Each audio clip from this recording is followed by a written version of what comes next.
world's going to need more of. So if you think about Mm, right now, you have a few themes like that. One of them is artificial intelligence and the consumption of power, and things like mm. uranium are really interesting. Another aspect of modernization, of course, is the need to reimagine the power grid in America, and not just America, but the world. And so that takes a lot of copper. If you're finding value in what you're watching, consider hitting the subscribe button and turning on the bell notification. Oh, and don't forget to drop a comment. I love hearing your thoughts and ideas. By the way, we have got a ton of other videos waiting for you. And if you are ready to level up your mindset, come hang out with us in our private Facebook group called Mindset for Business Success. Welcome to Super Entrepreneurs Podcast. I'm your host, Shahid Durrani. Today we have with us Anthony Milewski. Anthony has two passions, the outdoor and investing. At any moment, you might find him skiing in the deep Canadian powder, fly fishing in Alaska, white water rafting in Oregon, or wide awake in the middle of the night analyzing news releases and financials. Awesome. Anthony, thank you so much for coming on our show. Thank you for having me. My pleasure. You've been in the commodities market for some time. Has it changed over the years? And were there any key moments that really helped you shape your approach to investing? Yeah. Look, for anyone watching or listening, look around the room that you're in right now, and everything that you see is either grown or mined. And so commodities are this sort of basic fundamental element of everything that we do and of every aspect of a modern life. And so you want to drive a car, you have copper, you have oil, maybe it's electric, you have nickel, cobalt, lithium. And so it's this very basic element of every aspect of our life that almost no one knows anything about. And certainly most people don't understand where it comes from. And so whenever you're thinking about investing and you have a new technology, you think about artificial intelligence, you think Mhm. about technology, but actually AI and consumes a huge amount of power, which ultimately comes from uranium or coal. And so I think the most interesting aspect about commodities is it's this critical aspect of everything that we do that no one knows anything about. But at the same time, everyone has experienced and so knows a lot about too. How did you get involved in this? What excited you to get involved with commodities? Yeah, when I started off my first job, I was going to work in London. And at the Mhm. time, there was a huge bull market in Russia going on. And all these, it was sort of Soviet Union had ended, and all these companies had been developing, and they were listing on the London Stock Exchange. And so I ended up working in Moscow, helping Russian companies to list in London. And the nature of the Russian economy, it's been a long time ago, was commodities. And so we were primarily working on utilities and coal companies and oil and gas companies. And so it was that experience that really got me interested in commodity markets, how they function, and how they really impact our lives.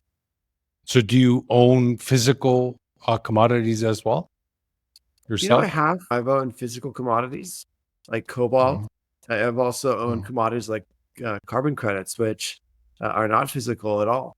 At different times, I've founded a company, for instance, Cobalt 27. We were one of the largest owners of physical cobalt in the world after maybe the second largest after the Chinese government. And our approach to investing has always been to think about the changes underway, think about what's happening in the world and how those changes are going to consume more commodities and what it is exactly that the world's going to need more of. So if you think about Mhm. right now, you have a few themes like that. One of them is artificial intelligence and the consumption of power, and things like Mhm. uranium are really interesting. Another aspect of modernization, of course, is the need to reimagine the power grid in America, and not just America, but the world. And so that takes a lot of copper. And so you have to start with an idea about how you think the world is going to look in the future. And then from there, ask yourself what exactly those changes are going to do or how they're going to impact global commodity markets. Another one is sustainability. That's Yeah. something that is gathering a lot of attention. How do you see the role of commodities, for example, like nickel, for example? How would that Yeah. affect How is this? It's a great sustainability? question. And I think it largely depends on if people and consumers care about sustainability. And what I mean by that is today, if you take nickel as an example, the majority of nickel, maybe even 70% of nickel comes out of Indonesia from mining practices that are largely pretty toxic and environmentally damaging. Hmm. And yet that nickel probably ends up in your Tesla or your iPhone or whatever that device is. And that's not really sustainable. So the question becomes, as a consumer, That's a good are you point. are you prepared to pay for that sustainability? And one of the answers to that is, of course, pricing of commodities for sustainability. And so you would have nickel unit one priced one way, and then you would have nickel unit two priced as sustainable from a more sustainable mine. And today, frankly, consumers have not been prepared to pay for that. So, as much as people want to talk about sustainability, the consumers haven't been willing to pay for it. And ultimately, the only way for sustainability in the majority of these commodities is going to be the end consumer being willing to pay for that sustainability. Because to build Mm, that type of mine likely means it's going to cost a lot more money. And so that commodity produced there is going to cost more money. And mhm. instead, people want to buy the most inexpensive unit. And that's what's happening. And so until that change happens, it's going to be pretty challenging. Yeah. I see and I hear about Gen Z. They're going to come out and they're very serious about sustainability. So maybe they make some changes. Yeah. The change is really their pocketbook. Are Yeah. people going to be prepared to pay for that change? And I think we don't know yet the answer to that, but that's really Yeah. how the change will happen. Yeah. It has to begin at that level of the mind, right? Yeah, exactly. Yeah. And that's a big one. So when it comes to making money and being responsible, environmentally speaking, if there are some, obviously, they're very serious about this. Any tips for them? It's really hard. It's a really big Mm, challenge because think of it mhm, this way. You want to be more sustainable as a human. So you say, I'm going to drive an electric vehicle. And that seems like a but good thing. It's not powered by gas. But mhm, then you say there's a battery in there, which has lithium, yeah. nickel, and cobalt, among other things. There's tin and copper. Mm, yeah. And maybe that cobalt comes out of a mine in the Democratic Republic of Congo, the DRC. And maybe possibly some of that cobalt was produced by child labor. Mhm. And so how do you do it? And I don't know that there's an answer yet, actually. I think on the Good one hand, point. an individual could be trying to do the right thing. They could be, in this case, buying an electric vehicle, baby steps, but ultimately it's challenging. And I think It's that's maybe the challenging. message is there's probably not really a way to be fully sustainable through buying these basic materials, but maybe it's really about raising awareness, helping people to understand, grow, and then over time change. But I think today there's probably not actually a way to do it. So, was there any mindset shifts that you experienced working in this changing environment of commodities? Yeah, I think the biggest one is just realizing each one of us is really disconnected from the supply chain. And we just have our phone show up for us, or our car, or our hamburger, or our salad, or whatever. It just shows up in its finalized form. And most people go through the lives and they don't think about that. And I think one of the things about investing in commodities and basic materials is you start to really understand how these things start off their life as potentially just a big rock that you pour acid on. The acid melts Mhm. away, and or as an animal living in a field that's eating, and we are completely disconnected from that. And so for me, the mind shift is really becoming aware of that and understanding that, and then seeing opportunity in that as you go through your daily life and think about things. And that's potentially how you start to think about it as an investment or investing in the asset class is really to start to deconstruct all these things you touch because every single thing you touch in your daily life most likely started off as a commodity, as a basic material. That's Mhm. even ourselves, our bodies, the elements that make us up were probably made in ancient stars millions of light Yeah, years this. away, millions of years ago. Mm, And so we're all commodities in the end, right? Just yeah, reorganized. yeah. Like this, they did a test on human beings, and they found, I believe, it's 80 to or 75 to percent stardust in our body. So it's an interesting way to think about it. And I think when you Yeah. have that mindset shift, and start to actually consider it, it opens up a lot of opportunities to think about investing and think about interesting ideas that you maybe have never considered before. Hmm. Yeah. So speaking of that, being innovative and having that mindset to see beyond what we see on the surface, uh, what are your thoughts on utilizing your intuition? Because experts like Warren Buffett has mentioned in the past that majority of his wins are because of his intuition, how he focuses and tunes into it. Have you experienced that, or do you utilize it?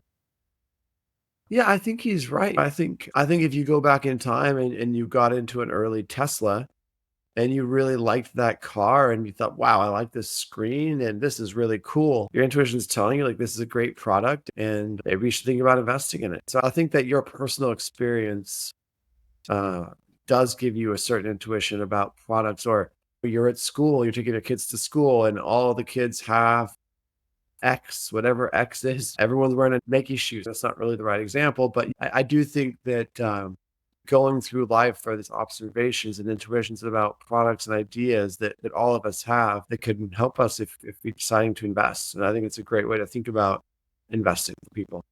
Yeah, it is. It very much is. And examples that you shared, I feel that it may be more towards the influence of other people on our decisions, more gearing towards a deeper research into one's intuition, like going deep within to find new ideas, concepts, or strategies that you may need in your investment journey.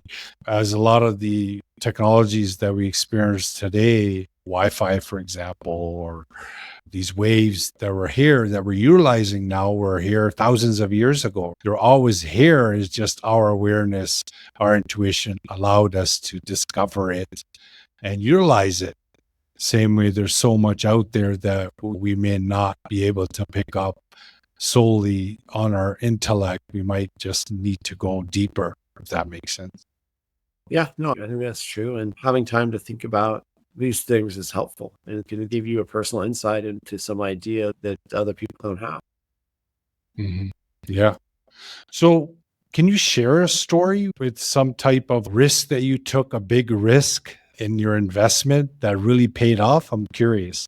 Yeah, no, like one example was I was a managing director at a private equity firm Uh-huh. and I started to read about this has been a number of years ago. I started to read about electric vehicles and maybe 10 years ago and thought, man, this is really interesting. And I started to become interested in what that could look like if everyone bought electric vehicles. But starting a car company it wasn't possible, it didn't really make sense. And it wasn't something I understood. And so I started to think about what could this look like? How could I invest in this idea? What could I do? And so I ended up leaving the private equity firm and taking a company public that I founded to focus on the basic materials that made up the batteries in electric vehicles. So we ended up raising over $1 billion when we sold the company. And the risk, of course, was quitting a job that paid well and was a great job, and really taking a chance on this idea that people were going to buy electric vehicles and they were going to need cobalt and nickel and these basic materials to power the electric vehicle. And so it was really like taking a risk, leaving a job, and following this Hmm. idea and intuition, as you say, that I had about where the market was going. And it was a Hmm. big risk, and it Good. worked. Um, Loved it. yeah, That's awesome, Anthony. Thank you for sharing that. Are there any new markets or anything that you can share to us about investing that may be coming up or that we need to keep an eye on? Yeah, look, I think that there are a few interesting things happening. One, of course, is AI and these data centers and the power that it consumes. And so that's going to impact energy, which means you have impact on natural gas pricing. You're already seeing large corporations start to price that. It's going to have an impact on potential uranium and coal. So just thinking about how AI could transform energy markets is Mhm. really interesting. And then I think the transmission of that power is also interesting. It's copper. We're going to have to remake the power grid in most of the world if we're going to have everyone driving electric vehicles. And so that's also really interesting. And so these themes, it's thematic investing, are going to really impact commodities markets. And I think it's worth considering that and thinking about it. Very good point. I find AI very interesting and what it's going to do in many different areas, even for investing. To I could see it playing a huge part in looking at the history, analyzing the trends to give recommendations. I think there already are platforms that are utilizing this. Is that correct? Yeah, no, there are. And it's also a little bit scary, right? Because the power of Yeah. it, the ability to take all this data and analyze it and really come up with outcomes that and ideas that we don't even really necessarily or have the ability to understand how it arrived at that. And so I do think it's going to probably change almost every aspect of our life. Think about every device you have, every app, all these things are collecting data on you. And actually, already these apps and phones know more about you than you know about you because they're able to Hmm. follow your patterns. And if you extrapolate that across all the tens and hundreds of millions of people that own an iPhone, and then Apple has your data, that humans are like creatures of habit.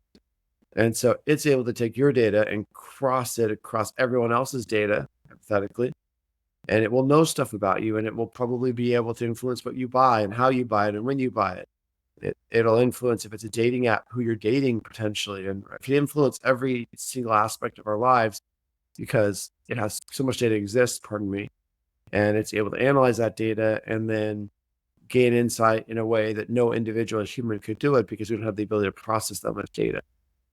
No, that's so true. And then obviously, like you mentioned earlier, lithium is going to be a big player um, in the future because we're going to need a lot of power. Lithium is a critical element in electric vehicle batteries. And in so much as people continue to buy and want to transition to electric vehicles, those batteries are comprised of, among other things, lithium. And so lithium is really important for those batteries. Yeah. I want to thank you so much for taking the time to come on our show and speak about all this. I'm sure it added value. I appreciate your time. Once the episode goes live, I will send you an email, all the information. And if there's anything else you're launching or anything in the future, you're welcome to come back on the show as well.